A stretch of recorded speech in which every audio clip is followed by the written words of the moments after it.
नमस्कार दोस्तों। आज हम बात करने वाले हैं भारत की नई डिजिटल हकीकत के बारे में, यानी एआई कंटेंट से जुड़े नए नियमों को समझने की कोशिश करेंगे। देखिए, अगर आप ऑनलाइन रील्स, शॉर्ट्स या कोई भी कंटेंट बनाकर शेयर करते हैं, तो सरकार के ये जो नए नियम है ना, ये सीधे सीधे आपको प्रभावित करते हैं। तो ये जानना बहुत जरूरी है, इसलिए इस पूरी चर्चा को अंत तक जरूर देखिएगा। तो सवाल बहुत सीधा सा है कि क्या अब हमारे ऑनलाइन पोस्ट पर भी नियम लागू होंगे? क्या सरकार अब हमारे कंटेंट पर नजर रखेगी? तो इसका जवाब है हाँ, बिल्कुल। हाल ही में ये नए नियम लागू हो चुके हैं और ये हम सब पर लागू होते हैं, चाहे कोई कंटेंट बनाता हो या फिर सिर्फ उसे शेयर ही क्यों ना करता हो। तो सवाल ये उठता है कि इन नियमों की आखिर जरूरत पड़ी ही क्यों? देखिए, इसकी सबसे बड़ी वजह है खतरनाक डीप फेक का बढ़ता हुआ चलन। आपने भी देखा होगा, हाल ही में कई जानी मानी हस्तियों के डीप फेक वीडियो सामने आए और इसने समाज में एक बहुत बड़ी चिंता पैदा कर दी है और इसका लोगों की जिंदगी पर भी बहुत बुरा असर पड़ रहा है। और पता है, ये बात सिर्फ मशहूर लोगों तक ही सीमित नहीं है। जैसा कि किसी ने कहा भी था, अगर देश के प्रधानमंत्री और उनकी मां तक को नहीं छोड़ा गया, तो हम तो आम नागरिक हैं। ये बात दिखाती है कि ये समस्या कितनी ज्यादा गंभीर है और ये किसी को भी कभी भी अपनी चपेट में ले सकती है।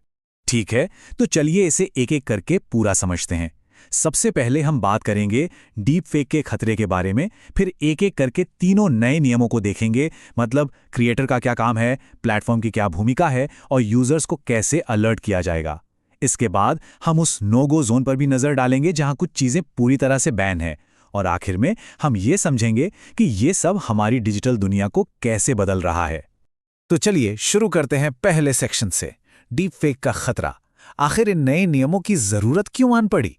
देखिए, ये सरकार की तरफ से कोई अचानक में लिया गया फैसला नहीं है, बल्कि ये एक बढ़ते हुए खतरे पर एक सीधी और बहुत जरूरी प्रतिक्रिया है। चलिए जरा इसकी टाइमलाइन को समझते हैं। इसकी नींव तो आईटी रूल्स 2021 में ही रख दी गई थी। फिर इसी साल फरवरी में आईटी मंत्रालय ने नियमों में बदलाव की सूचना दी और उसके कुछ ही समय बाद ये नए नियम आधिकारिक तौर पर लागू भी कर दिए गए। तो अगर शॉर्ट में समझें तो ये तीन नए डिजिटल नियम हैं क्या? पहला, एआई कंटेंट पर लेबल लगाना होगा। दूसरा, प्लेटफॉर्म्स को अब कंटेंट को वेरीफाई करना पड़ेगा। और तीसरा, यूजर्स को हर 3 महीने में इन नियमों की याद दिलाई जाएगी। चलिए अब एक एक करके इन्हें थोड़ा डिटेल में समझते हैं। तो आते हैं नियम नंबर 1 पर, क्रिएटर का कर्तव्य। जी हाँ, अब सारा का सारा ध्यान उन लोगों पर है जो कंटेंट बनाते हैं। इसका सीधा सा मतलब है कि कंटेंट क्रिएटर्स की जिम्मेदारियां अब पहले से कहीं ज्यादा बढ़ गई हैं। अच्छा, सबसे पहले इस एक शब्द को समझना बहुत जरूरी है, SGI यानी सिंथेटिकली जनरेटेड कंटेंट। अब इसका मतलब क्या है? इसका मतलब है कोई भी डिजिटल चीज, चाहे वो कोई इमेज हो, ऑडियो हो या फिर वीडियो हो, जिसे AI या किसी सॉफ्टवेयर की मदद से इस तरह बदल दिया गया हो कि वो एकदम असली इंसान, घटना या जगह जैसी दिखे। और यहां पर सबसे जरूरी बात यह है कि अगर कोई भी SGI मतलब सिंथेटिक तरीके से बनाया गया कंटेंट बनाता है, तो उसे पोस्ट करने से पहले उस पर AI जनरेटेड का वाटरमार्क या लेबल लगाना ही पड़ेगा। ये अब जरूरी हो गया है, इसमें कोई भी छूट नहीं है। चलिए अब चलते हैं नियम नंबर 2 पर, प्लेटफॉर्म की क्या भूमिका होगी। अब देखिए, जिम्मेदारी सिर्फ कंटेंट बनाने वाले की नहीं है, बल्कि अब बड़ी बड़ी सोशल मीडिया कंपनियों जैसे कि यूट्यूब, इंस्टाग्राम और फेसबुक की भी है। तो यहां आप देख सकते हैं कि अब जिम्मेदारी को कैसे बांटा गया है। एक तरफ जहां क्रिएटर को AI कंटेंट पर लेबल लगाना है, वहीं दूसरी तरफ प्लेटफॉर्म्स को अपनी साइट पर अपलोड हुए कंटेंट को वेरीफाई करना होगा। मतलब अब वे किसी भी गलत कंटेंट की जवाबदेही से बच नहीं सकते। तो सबसे बड़ी और महत्वपूर्ण बात यह है कि प्लेटफॉर्म्स अब सह जिम्मेदार हैं। वो किसी भी नुकसान पहुंचाने वाले या बिना लेबल वाले AI कंटेंट से अपनी आंखें नहीं मूंद सकते। आप समझिए, ये कानूनी जवाबदेही में एक बहुत बहुत बड़ा बदलाव है। और अब आता है तीसरा नियम, यूजर्स को लगातार अलर्ट्स भेजना।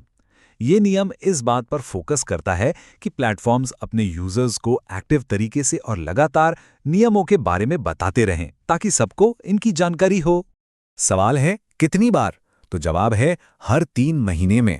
जी हाँ, ये इस नियम की रेगुलरिटी को साफ साफ दिखाता है। इसका मकसद बस इतना है कि लोग इन जरूरी नियमों को भूल ना जाएं।